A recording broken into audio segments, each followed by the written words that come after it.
ಗುರುಗಳು ಹೇಳಿರೋ ಹಾಗೆ ನಮ್ಮ ವಿದ್ಯಾಲಕ್ಷ್ಮಿ ಪುಟ್ಟಿಗಿರೋ ಕಂಟಕಕ್ಕೆ ಹೆತ್ತ ತಾಯಿ ಪೂಜೆ ಮಾಡಬೇಕು.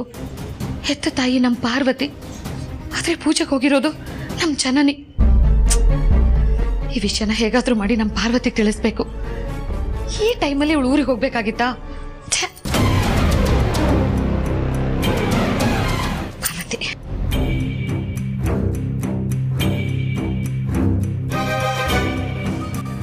ಚಿಕ್ಕತ್ತೆ ಫೋನ್ ಮಾಡ್ತಾ ಇದ್ದಾರೆ, ಮಾತಾಡು. ಹಲೋ ಪಾರ್ವತಿ ಎಲ್ಲಿದ್ಯಮ್ಮ? ಚಿಕ್ಕತ್ತೆ ಹೋಗ್ತಾ ಇದ್ದೀವಿ. ಪಾರ್ವತಿ, ನಿಮ್ಗೊಂದು ಮುಖ್ಯವಾದ ವಿಷಯ ಹೇಳೋದಿತ್ತಮ್ಮ. ಏನ್ ಚಿಕ್ಕತ್ತೆ?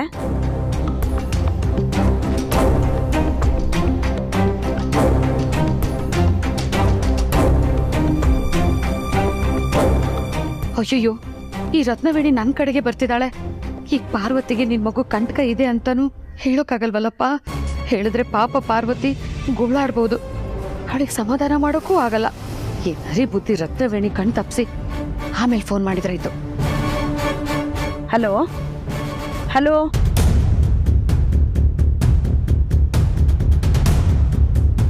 ಏನೋ ಹೇಳೋದಕ್ಕೆ ಫೋನ್ ಮಾಡಿದ್ರು, ನೋಡಿದ್ರೆ ಫೋನ್ ಕಟ್ಟಾಗೋಯ್ತು.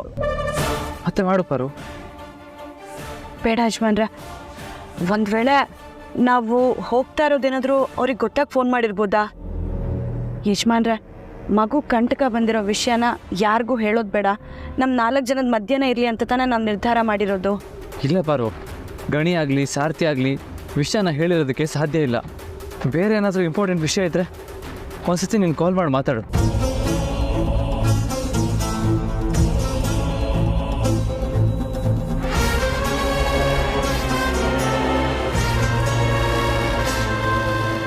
ಯಾರಿಗೋ ಫೋನ್ ಮಾಡ್ತಿದ್ದೆ. ಅದೆಲ್ಲ ನಿಮ್ಗೆ ಯಾಕೆ? ನಿಮ್ ಕೆಲಸ ನೀವು ನೋಡ್ಕೊಂಡು ಹೋಗ್ರಿ.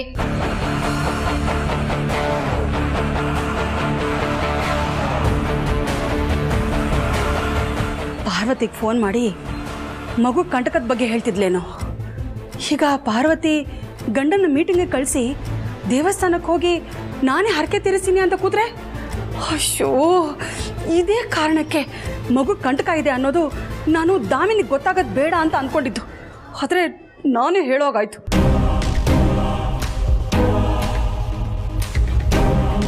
ಸ್ವಿಚ್ ಆಫ್ ಅಂತ ಬರ್ತಾ ಇದೆ. ಹೌದಾ?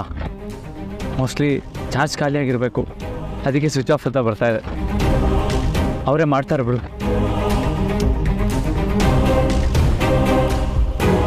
ಅಲ್ಲ, ಇವಳು ನಿಜಕ್ಕೂ ಪಾರ್ವತಿಗೆ ಕಾಲ್ ಮಾಡ್ತಿದ್ರೆ ನಾನು ಬರ್ತಿದ್ದ ಹಾಗೆ ಕಾಲ್ ಯಾಕೆ ಕಟ್ ಮಾಡಿದ್ಲು?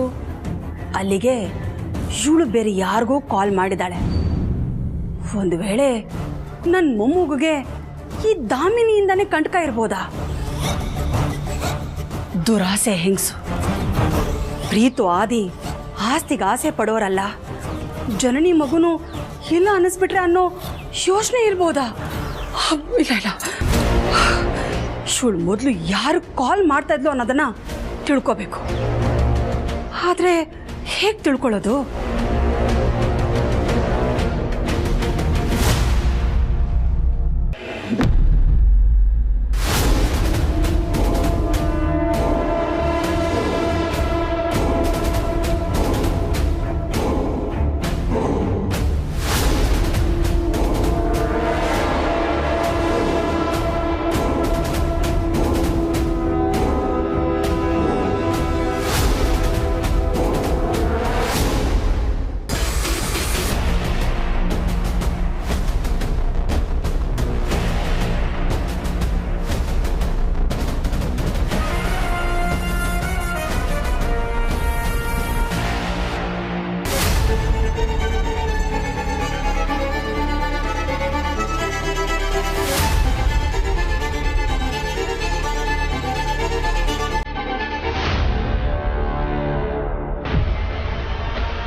ಅತ್ತೆ, ನನ್ನ ಮಾತಿಗೆ ಬೆಲೆ ಕೊಟ್ಟು ಎಲ್ರಿಗೂ ಸೇರಿ ಒಂದೇ ರೂಮ್ ಮಾಡಿದ್ದು ತುಂಬ ಒಳ್ಳೆಯದಾಯಿತು. ನೀವು ಮಾವ ನನ್ನ ಜೊತೆ ನನ್ನ ಮಗು ಜೊತೆ ಇದ್ದರೆ ನನಗೇನೋ ಒಂಥರ ಧೈರ್ಯ ಅತ್ತೆ. Thank you so much. ಏನಮ್ಮ ಜನನಿ, ಇದಕ್ಕೆಲ್ಲ ಯಾಕಮ್ಮ ಥ್ಯಾಂಕ್ಸ್ ಹೇಳ್ತೀಯಾ? ರಘು, ನಾವೀಗ ಬಂದಿರೋದೇ ಲೇಟಾಗಿದೆ. ದೇವಸ್ಥಾನದ ಹತ್ರ ಹೋಗಿ ನಾಳೆ ಪೂಜೆಗೆ ಬೇಕಾದ ಎಲ್ಲ ವಿವರಗಳನ್ನು ತಿಳ್ಕೊಂಡು ಬರೋಣವಾ?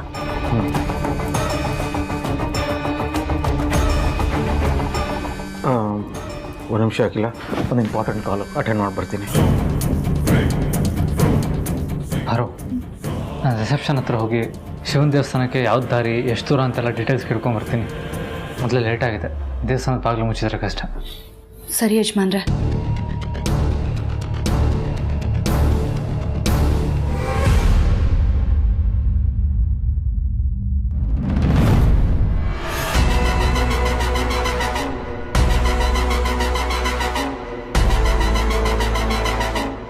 ಹಲೋ, ಹೇಳು. ಮೇಡಮ್, ಈಗ ತಾನೇ ಶಿವಪುರಕ್ಕೆ ಬಂದು ತಲುಪಿದ್ವಿ. ಮಗು ಮೇಡಮ್, ಮಗು ಫ್ಯಾಮಿಲಿಯವ್ರ ಹತ್ರನೇ ಇದೆ, ಬಟ್ ಕೆಲಸ ಆಗುತ್ತೆ.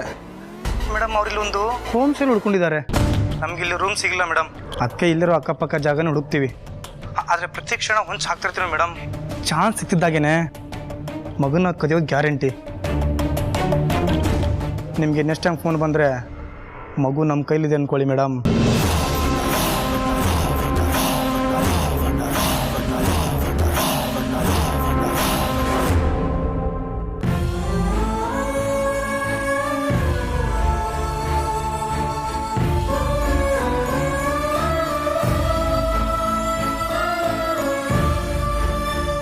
ನಿಮ್ಮ ಅಕ್ಕ ಭಾವ ಊರು ತಲುಪಿದಾರಂತೆ ಕಣ ಗಣಿ. ನಾಳೆ ಬೆಳಗ್ಗೆ ಆದರೆ ಪೂಜೆ ಒಂದು ಮುಗಿದು ಬಿಟ್ಟರೆ ಅರಸನ ಕೋಟೆ ಕುಡಿಗೆ ಬಂದಿರೋ ಕಂಟಕ ಎಲ್ಲ ಮೋಡ ಸರ್ದಂಗೆ ಸರ್ದೋಗುತ್ತೆ.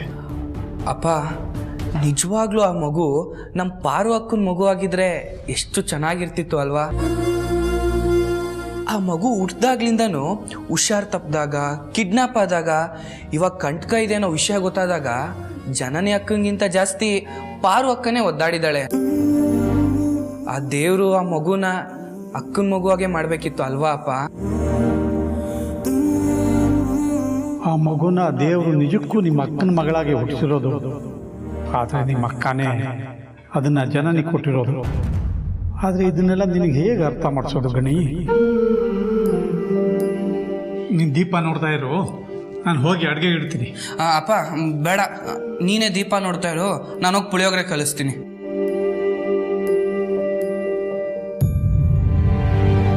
ಭಗವಂತ, ನಾಳೆ ನಡೆಯೋ ಪೂಜೆಗೆ ಯಾವುದೇ ವಿಘ್ನ ಬರದೇ ಇರಲಪ್ಪ.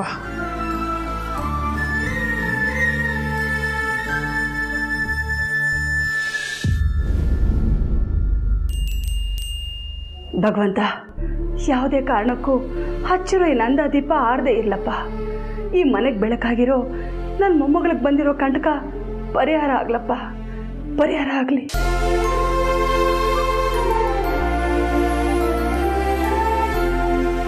ಈ ಎಣ್ಣೆ ಖಾಲಿ ಆಗೋಷ್ಟರಲ್ಲಿ ಆ ದಾಮಿನಿ ಯಾರಿಗೆ ಫೋನ್ ಮಾಡೋಕ್ಕೆ ಹೊರಟಿದ್ಲು, ಅವಳ ಜೊತೆ ಯಾರ್ಯಾರು ಶಾಮೀಲಾಗಿದ್ದಾರೆ ಅಂತ ಹೋಗಿ ತಿಳ್ಕೊಂಬರ್ಬೇಕು.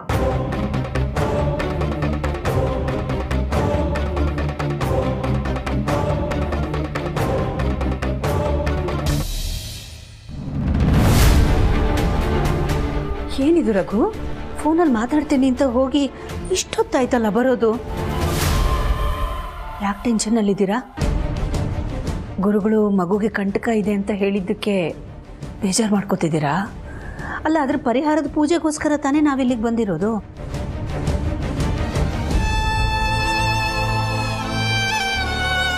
ಜನನಿ, ನೀನೇನಮ್ಮ ಮಾಡ್ತಿದೀಯಾ? ಗುರುಗಳು ಮಗುಗೆ ಕಂಟಕ ಇದೆ ಅಂತ ಹೇಳಿದ್ರು, ಆದರೆ ಯಾವುದರಿಂದ ಬರುತ್ತೆ, ಹೇಗೆ ಬರುತ್ತೆ ಅಂತ ಹೇಳಿಲ್ವಲ್ಲ. ಈಗೀಗ ಜ್ವರ ಬಂದು, ಉಸಿರಾಟದ ಸಮಸ್ಯೆ ಬಂದು ಎಷ್ಟು ಜನ ಪ್ರಾಣ ಕಳ್ಕೊಂಡಿದ್ದಾರೆ ಅನ್ನೋದನ್ನ ಕೇಳಿದ್ದೀವಿ. ದೊಡ್ಡವರಾದರೆ ನನಗೆ ಹೀಗೆ ಆಗ್ತಾ ಇದೆ ಅಂತ ಹೇಳ್ಕೋತಾರೆ, ಆದರೆ ಪಾಪ ಪುಟ್ಟ ಮಗು ಇದು, ಇವಳು ಏನಂತ ಹೇಳ್ಕೋತಾಳೆ? ಅದಕ್ಕೆ ಟೆಂಪ್ರೇಚರ್ ಎಲ್ಲ ನಾರ್ಮಲ್ ಆಗಿದೆಯಾ, ಉಸಿರಾಟದ ಸಮಸ್ಯೆ ಏನಾದರೂ ಆಗ್ತಾ ಇದೆಯಾ ಅಂತ ಚೆಕ್ ಮಾಡ್ತಾ ಇದ್ದೀನಿ. ಹಾಗೇನಾದರೂ ಆದರೆ ನಾನಂತೂ ಸಹಿಸ್ಕೊಳ್ಳಲ್ಲ ಅತ್ತೆ. ಜನನಿ, ಹಾಗೆಲ್ಲ ಅಂದ್ಕೊಳ್ಳೇಬೇಡಮ್ಮ. ನೋಡು, ನಾವು ಪೂಜೆನ ಸಾಂಗವಾಗಿ ನೆರವೇರಿಸಿದ್ರೆ ಮಗುಗೆ ಬಂದಿರೋ ಕಂಟಕ ದೂರ ಆಗ್ಬಿಡುತ್ತೆ, ಕಂಟಕ ಹತ್ರನೂ ಸುಳಿಯೋದಿಲ್ಲ ಅಂತ ಗುರುಗಳೇ ಹೇಳಿದ್ದಾರೆ ತಾನೆ.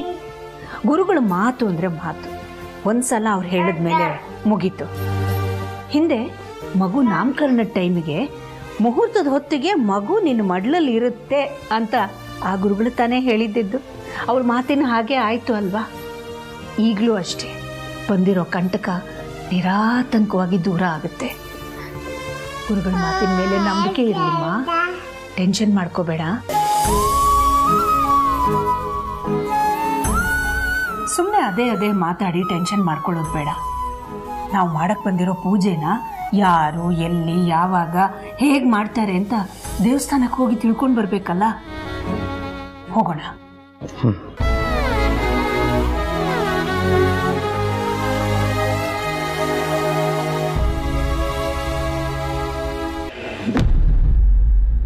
ಏನು ಹೇಳ್ತಿದ್ರೆ ಸಾವಿತ್ರಮ್ಮ? ನಿಜ ಮೇಡಮ್, ನೀವಾಗಲೇ ಮಗು ಕಂಟಕ ಇರೋದು ಜನನಿ ಮಗು ಅಖಿಲಮ್ಮ ಅವರು ಶಿವಪುರಕ್ಕೆ ಹೋಗಿರೋ ವಿಷಯನ ಹೇಳಕ್ ಬಂದ್ರಿ ತಾನೆ. ಹೇಗಾದರೂ ಈ ರತ್ನವೇಣಿ ಕಣ್ತಪ್ಸಿ ಪಾರ್ವತಿಗೆ ವಿಷಯ ತಿಳಿಸ್ಬೇಕು ಅಂತ ಫೋನ್ ಮಾಡೋಕ್ಕೆ ಅಂತ ಫೋನ್ ತೊಗೊಂಡು ಆಚೆ ಹೋದೆ. ಆದರೆ ಪಾರ್ವತಿ ಫೋನಿಗೆ ಸಿಗಲೇ ಇಲ್ಲ. ಗಣಿ ಸಿಕ್ಕದ. ಗುರುಗಳು ಬಂದು ಹೇಳಿರೋ ವಿಷಯನೆಲ್ಲ ಗಣಿ ಹತ್ರ ಹೇಳ್ಕೊಂಡೆ. ಹೇಗಾದರೂ ಮಾಡಿ ಪಾರ್ವತಿಗೆ ವಿಷಯನ ತಿಳಿಸ್ಬೇಕು ಅಂತ ಹೇಳಿದೆ. ಆಗ ಅವನು ಅವ್ರ ಮನೆಗೆ ಯಾರೋ ಬಂದು ಮಗು ಕಂಟಕ ಇದೆ ಅಂತ ಹೇಳಿದ್ದು ಪಾರ್ವತಿ ದೊಡ್ಡ ಯಜಮಾನರು ಶಿವಪುರಕ್ಕೆ ಪೂಜೆ ಮಾಡಿಸ್ಕೊಂಡು ಬರಕ್ಕೆ ಹೋಗಿದ್ದಾರೆ ಅಂತ ಹೇಳ್ದ. ಆದ್ರೆ ಇಂಥ ದೊಡ್ಡ ವಿಷಯನ ನಮ್ಮಿಬ್ರ ಹತ್ರ ಯಾಕೆ ಹೇಳಲಿಲ್ಲ ಅವಳು? ವಿಷಯ ತುಂಬಾ ಸೂಕ್ಷ್ಮ ಅಲ್ವಾ? ಈ ರತ್ನವೇಣಿ ಇರೋ ಕಡೆ ಗೋಡೆಗೂ ಕಿವಿ ಇರುತ್ತೆ, ಅದಕ್ಕೆ ಹೇಳಿರಲ್ಲ ಅನ್ಸುತ್ತೆ. ಆದ್ರೆ ಗಣಿ ಭರವಸೆ ಕೊಟ್ಟಿದ್ದಾನೆ, ಇವರೆಲ್ಲರೂ ಪೂಜೆ ಮಾಡಿಸೋದಕ್ಕೆ ಶಿವಪುರಕ್ಕೆ ಹೋಗಿದ್ದಾರೆ ಅಂತ ಅಕ್ಕನಿಗೆ ಹೇಗಾರು ತಿಳಿಸ್ತೀನಿ ಅಂತ ಹೇಳಿದಾನೆ. ಹಾಗಂತ ಅವನ ಮೇಲೆ ಭಾರ ಹಾಕಿ ನಾವು ಸುಮ್ಮನೆ ಕೂತ್ಕೊಳ್ಳೋಕ್ಕಾಗುತ್ತಾ?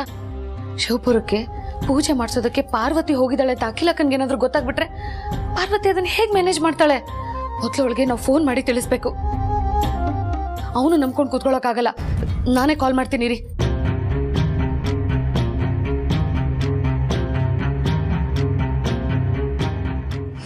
ಅದು ನಮ್ಮ ಊರಿಗೊಂದು ಫೋನ್ ಮಾಡಬೇಕಿತ್ತು.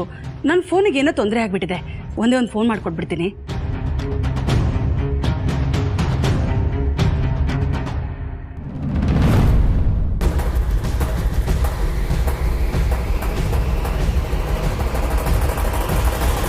ಲೇ ರತ್ನವೇಣಿ, ನಿನ್ ಬುದ್ಧಿ ನನಗೆ ಗೊತ್ತಿಲ್ವಾ? ನಾನು ಯಾರಿಗೆ ಫೋನ್ ಮಾಡಿರ್ಬೋದು ಅಂತ ನೀನು ಚೆಕ್ ಮಾಡ್ತೀಯ ಅಂತಾನೆ ನಾನು ಡಯಲ್ ಮಾಡಿರೋ ನಂಬರ್ನೆಲ್ಲ ಡಿಲೀಟ್ ಮಾಡಿಬಿಟ್ಟಿದ್ದೀನಿ. ಯಾಕೆ ಫೋನ್ ಮಾಡಲ್ವಾ? ಓ, ನೀವು ಯಾರಿಗೆ ಫೋನ್ ಮಾಡಬೇಕಿತ್ತು ಅವ್ರ ನಂಬರೇ ಮರ್ತೋಯ್ತಾ? ಪರವಾಗಿಲ್ಲ, ನಿಮ್ಮ ನೆಟ್ರ್ ಎಲ್ಲರ ನಂಬರು ನನ್ನ ಹತ್ರ ಇದೆ. ನಿಮ್ಮ ಹೆಸರು ಹೇಳಿ, ನಾನೇ ಡಯಲ್ ಮಾಡ್ಕೊಡ್ತೀನಿ. ಅಯ್ಯೋ, ದೀಪಕ್ಕೆ ಎಣ್ಣೆ ಹಾಕೋದನ್ನ ಮರ್ತ್ಬಿಟ್ಟಿದ್ದೆ. ಆಮೇಲೆ ಫೋನ್ ಮಾಡ್ತೀನಿ.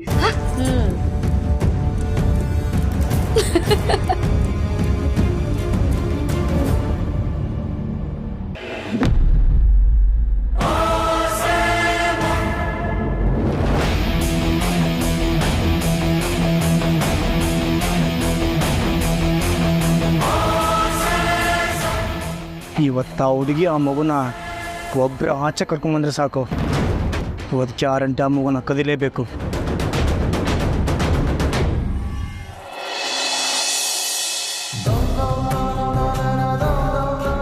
ಭಗವಂತ, ಕೆಲವೊಮ್ಮೆ ಪೂರ್ವಿಕರ ಶಾಪ ಅಥವಾ ಪೂರ್ವಿಕರ ಪಾಪ ಕರ್ಮಗಳು ಮುಂದಿನ ಪೀಳಿಗೆಗೆ ತಟ್ತವೆ ಅಂತ ಕೇಳಿದ್ದೀನಿ. ಆ ಥರ ಏನಾದರೂ ಇದ್ದರೆ ಅಂಥ ಯಾವ ಶಾಪ ಪಾಪ ಕರ್ಮಗಳ ಫಲ ನನ್ನ ಮೊಮ್ಮಗಳಿಗೆ ತಟ್ಟದೇ ಇರಲಿ ತಂದೆ.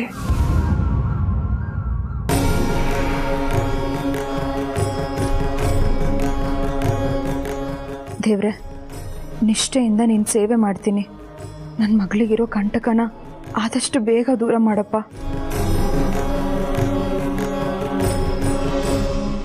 ಭಗವಂತ, ನಿನಗೆ ಗೊತ್ತಿಲ್ಲದಿರೋದೇನೂ ಇಲ್ಲಪ್ಪ. ನನ್ನ ಮೊಮ್ಮಗುಗೆ ಕಂಟಕ ಇದೆ ಅಂತ ಬಂದಿದ್ದೀವಿ. ಗುರುಗಳು ಹೇಳಿರೋ ಪೂಜೆನ ಮಗುವಿನ ತಾಯಿ ನಿಷ್ಠೆಯಿಂದ ಮಾಡೋ ಹಾಗಾಗಲಿ, ನನ್ನ ಮೊಮ್ಮಗುಗೆ ಕಂಟಕ ಪರಿಹಾರ ಆಗಲಿ, ಎಲ್ರಿಗೂ ಒಳ್ಳೇದಾಗ್ಲಪ್ಪ.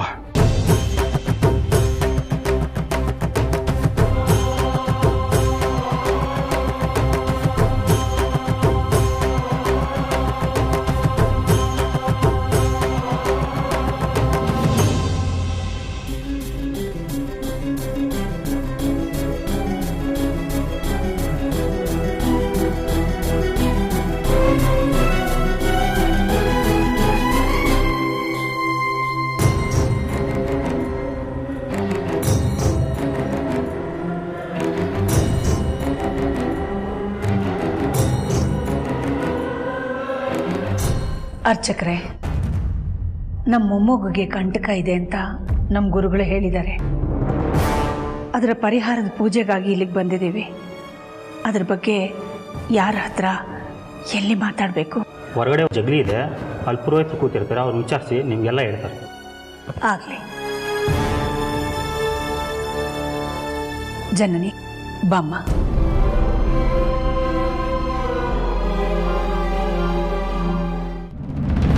ಅಪ್ಪ ಅಪ್ಪ, ಏನೋ ಗಣಿ? ಜನನಿ ಅಕ್ಕನ ಮಗುಗೆ ಕಂಟಕ ಇರೋದು ಅಖಿಲಮ್ಮಂಗೂ ಮತ್ತೆ ಜನನಿ ಅಕ್ಕಂಗೂ ಇಬ್ರಿಗೂ ಗೊತ್ತಾಗಿದೆಯಂತೆ. ಹೌದಾ? ಹೇಗೆ? ಯಾರು ಹೇಳಿದ್ದಂತೆ?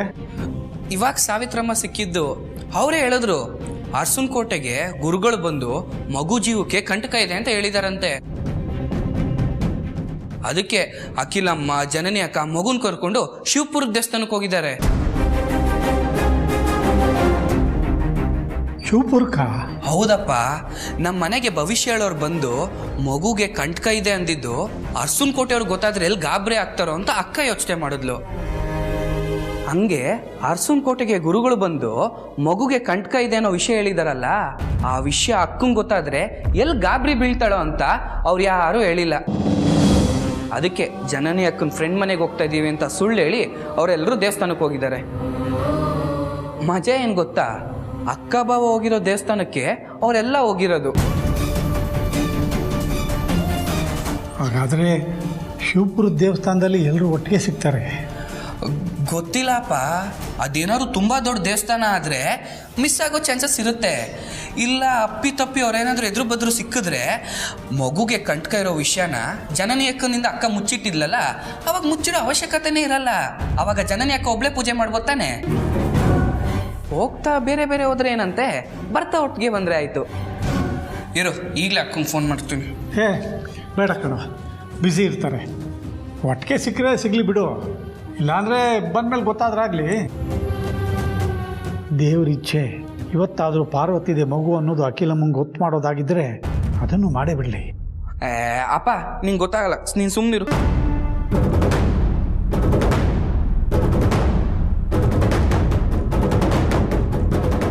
ಅಕ್ಕ ಫೋನ್ ತೆಗಿತಿಲ್ವಲ್ಲ, ಬಾಬನ್ ಮಾಡ್ತೀನಿ.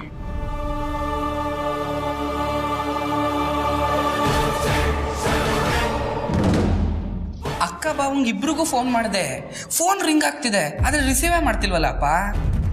ನಾನು ಹೇಳಿಲ್ವಾ ಬ್ಯುಸಿ ಇರ್ತಾರೆ ಅಂತ?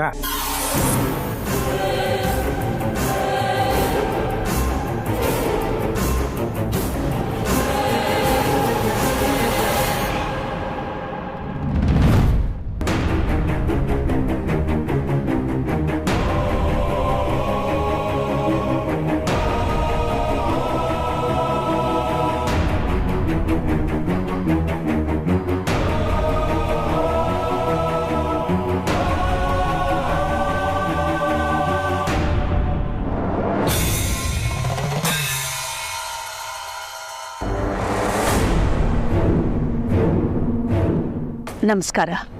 ನಮಸ್ತೆಮ್ಮ. ನನ್ನ ಹೆಸರು ಅಖಿಲಾಂಡೇಶ್ವರಿ. ನಾವು ಬೆಂಗಳೂರಿಂದ ಬಂದಿದ್ದೀವಿ. ನನ್ನ ಮೊಮ್ಮಗುಗೆ ಕಂಟಕ ಇದೆ ಅಂತ ನಮ್ಮ ಮನೆತನದ ಗುರುಗಳು ಹೇಳಿದ್ದಾರೆ. ಕಂಟಕ ಪರಿಹಾರಾರ್ಥವಾಗಿ ಮೃತ್ಯುಂಜಯ ಪೂಜೆ ಮಾಡಿಸ್ಬೇಕು ಅಂತ ಹೇಳಿದ್ದಾರೆ. ಅದಕ್ಕೆ ನಿಮ್ಮನ್ನು ನೋಡೋದಕ್ಕೆ ಬಂದ್ವಿ. ಭಟ್ರೆ, ನಾನೊಂದು ಪೂಜೆ ಒಪ್ಕೊಂಡ್ಬಿಟ್ಟಿದ್ದೀನಿ ನಾಳೆಗೆ. ನೀವು ಬಿಡುವಾಗಿದ್ದೀರೇನು? ಇಲ್ಲ, ನಾನು ಯಾವುದೂ ಒಪ್ಕೊಂಡಿಲ್ಲ, ನಾನು ನಡೆಸ್ಕೊಡ್ತೀನಿ ಬಿಡಿ. ನೀವು ಸರಿಯಾದ ಜಾಗಕ್ಕೆ ಬಂದಿದ್ದೀರಾ. ನಿಮ್ಮ ಗುರುಗಳು ಹೇಳಿದ ಹಾಗೆ ಈ ಪೂಜೆ ನಿರ್ವಿಘ್ನವಾಗಿ ನೆರವೇರ್ಬಿಡ್ತು ಅಂತಂದರೆ ನಿಮ್ಮ ಮೊಮ್ಮಗುಗೆ ಬಂದಿರತಕ್ಕಂಥ ಕಂಟಕ ಪರಿಹಾರ ಆಗೋಗ್ಬಿಡುತ್ತೆ. ಪೂಜೆ ಯಾವಾಗ ನಡೆಯುತ್ತೆ? ನಾಳೆ ಬೆಳಗ್ಗೆ. ಹಾಂ, ನಾವು ಇದಕ್ಕೆ ರಸೀದಿ ಏನಾದರೂ ತರಬೇಕೇನು? ಅದರ ಅಗತ್ಯ ಇಲ್ಲ ಬಿಡಿ.